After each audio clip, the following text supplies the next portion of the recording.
New Thought Society. Education is the most powerful weapon which you can use to change the world.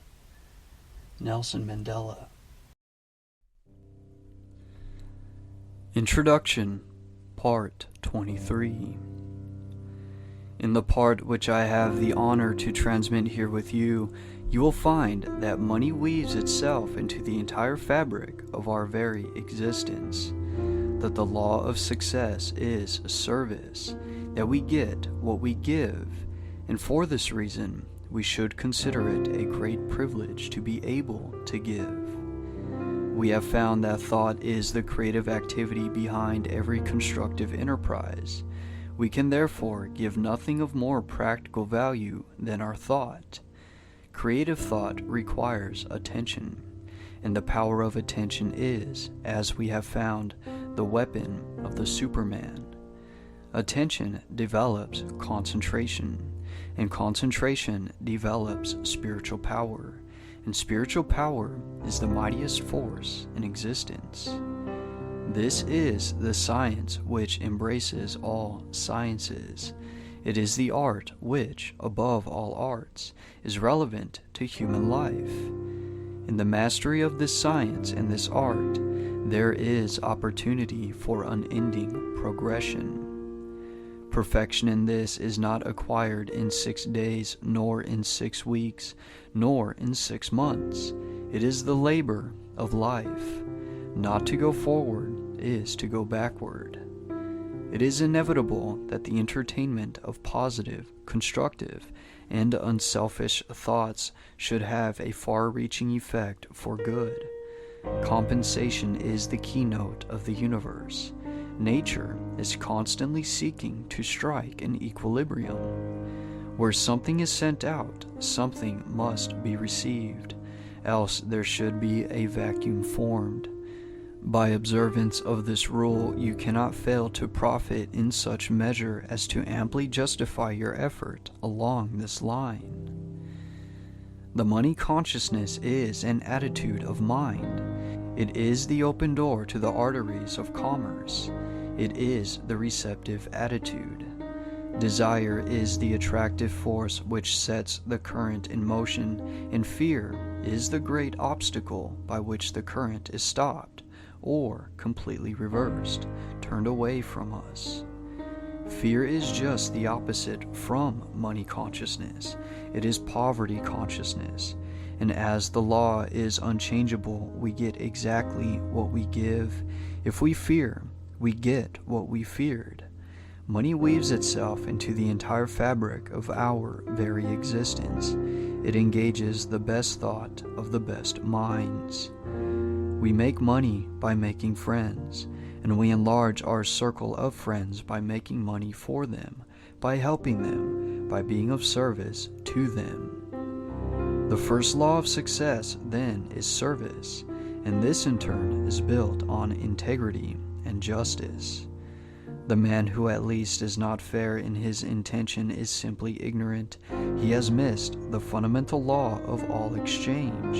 He is impossible. He will lose surely and certainly. He may not know it.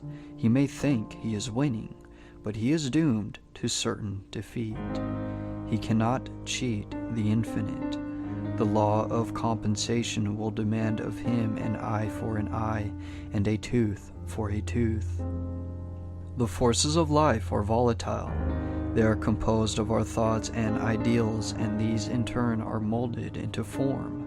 Our problem is to keep an open mind, to constantly reach out for the new, to recognize opportunity, to be interested in the race rather than the goal, for the pleasure is in the pursuit rather than the possession.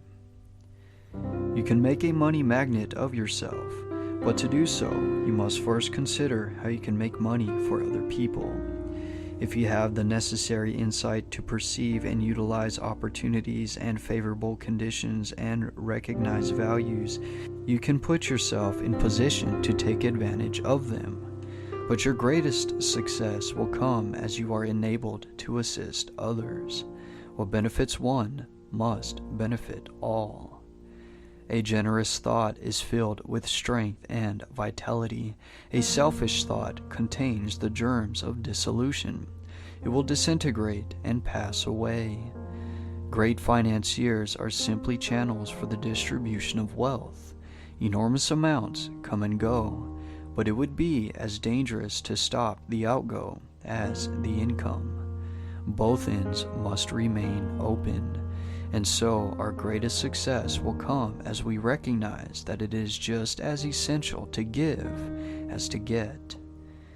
If we recognize the omnipotent power that is the source of all supply, we will adjust our consciousness to this supply in such a way that it will constantly attract all that is necessary to itself, and we shall find that the more we give, the more we get. Giving in this sense implies service. The banker gives his money, the merchant gives his goods, the author gives his thought, the workman gives his skill.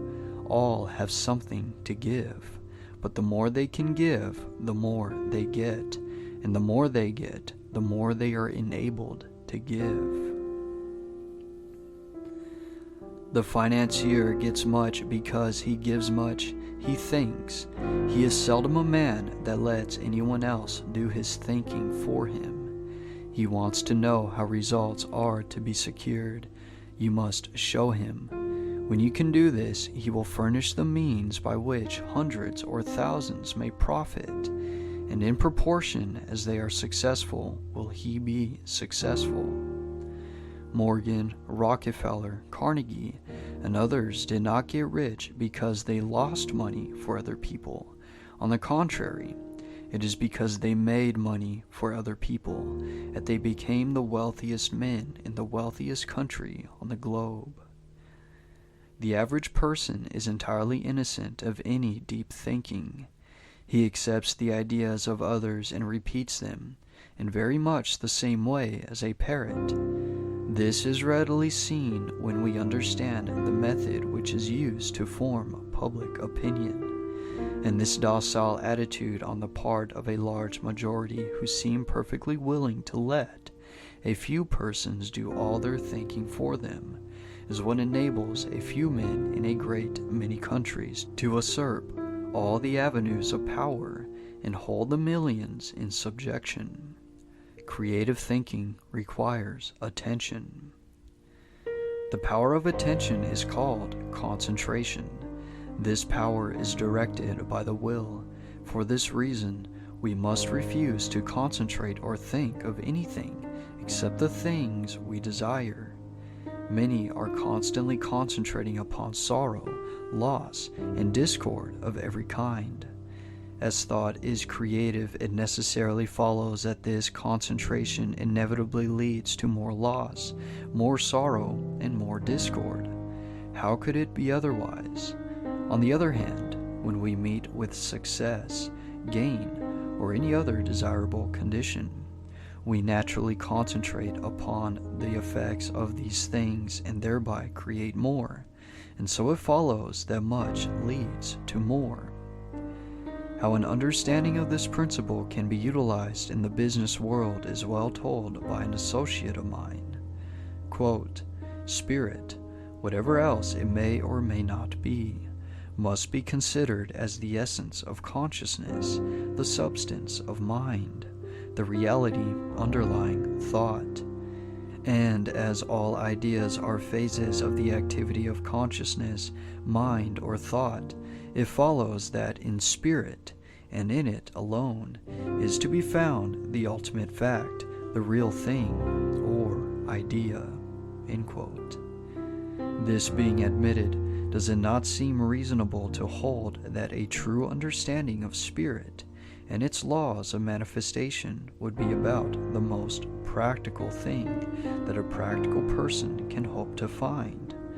Does it not seem certain that if the practical men of the world could but realize this fact, they would, quote, "fall all over themselves," end quote, in getting to the place in which they might obtain such knowledge of spiritual things and laws? These men are not fools. They need only to grasp this fundamental fact in order to move in the direction of that which is the essence of all achievement. Let me give you a concrete example. I know a man in Chicago whom I had always considered to be quite materialistic. He had made several successes in life and also several failures. The last time I had a talk with him, he was practically, quote, down and out, end quote, as compared with his former business condition.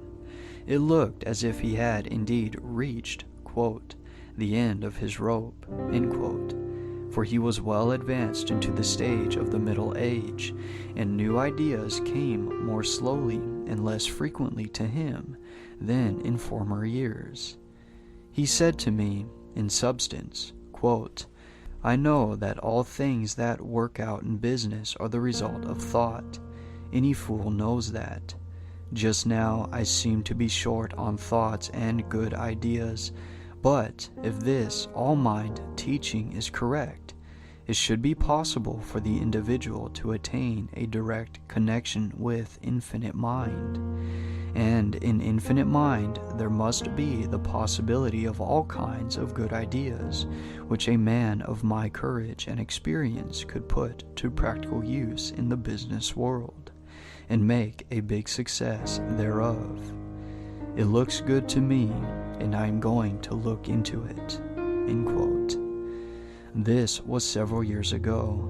The other day I heard of this man again. Talking to a friend, I said, quote, what has come of our old friend X? Has he ever gotten back on his feet again? End quote. The friend looked at me in amazement.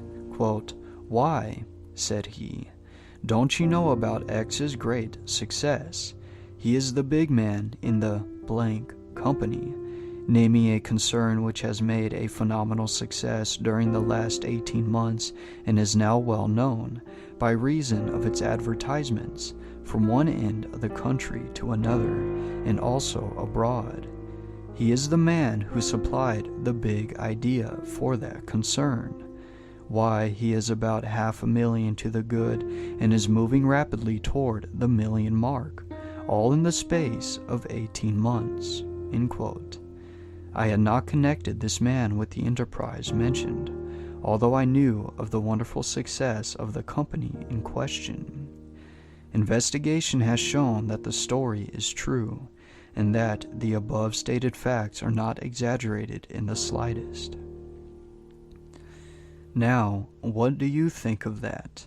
To me, it means that this man actually made the direct connection with infinite mind, spirit, and having found it, he set it to work for him. He used it in his business. Does this sound sacrilegious or blasphemous? I hope not. I do not mean it to be so. Take away the implication of personality or magnified human nature from the conception of the infinite, and you have left the conception of an infinite presence of power, the quintessence of which is consciousness, in fact, at the last, spirit. As this man also, at the last, must be considered as a manifestation of spirit, there is nothing sacrilegious in the idea that he, being spirit, should so harmonize himself with his origin and source that he would be able to manifest at least a minor degree of its power. All of us do this, more or less, when we use our minds in the direction of creative thought. This man did more. He went about it in an intensely practical manner. I have not consulted him about his method of procedure, though I intend doing so at the first opportunity. But he not only drew upon the infinite supply for the ideas which he needed, and which formed the seed of his success, but that he also used the creative power of thought in building up for himself an idealistic pattern of that which he hoped to manifest in material form, adding thereto, changing, improving its detail from time to time, proceeding from the general outline to the finished detail. I judge this to be the facts of the case, not alone from my recollection of the conversation a few years ago, but also because I have found the same thing to be true in the cases of other prominent men who have made similar manifestation of creative thought. Those who may shrink from this idea of employing the infinite power to aid one in his work in the material world should remember that if the infinite objected in the least to such a procedure, the thing could never happen. The infinite is quite able to take care of itself. Spirituality is quite practical, very practical, intensely practical. It teaches that spirit is the real thing, the whole thing, and that matter is but plastic stuff which spirit is able to create, mold, manipulate, and fashion to its will. Spirituality is the most practical thing in the world, the only real and absolutely practical thing that there is. This week, concentrate on the fact that man is not a body with a spirit, but a spirit with a body, and that it is for this reason that his desires are incapable of any permanent satisfaction in anything not spiritual. Money is therefore of no value except to bring about the conditions which we desire, and these conditions are necessarily harmonious. Harmonious conditions necessitate sufficient supply, so that if there appears to be any lack, we should realize that the idea or soul of money is service, and as this thought takes form, channels of supply will be opened, and you will have the satisfaction of knowing that spiritual methods are entirely practical. Quote, "We have discovered that premeditated, orderly thinking for a purpose matures that purpose into fixed form, so that we may be absolutely sure of the result of our dynamic experiment." End quote. Francis Larimer Warner. Quote, "Nurture your thought with great thoughts. To believe in the heroic makes heroes." End quote. Disraeli.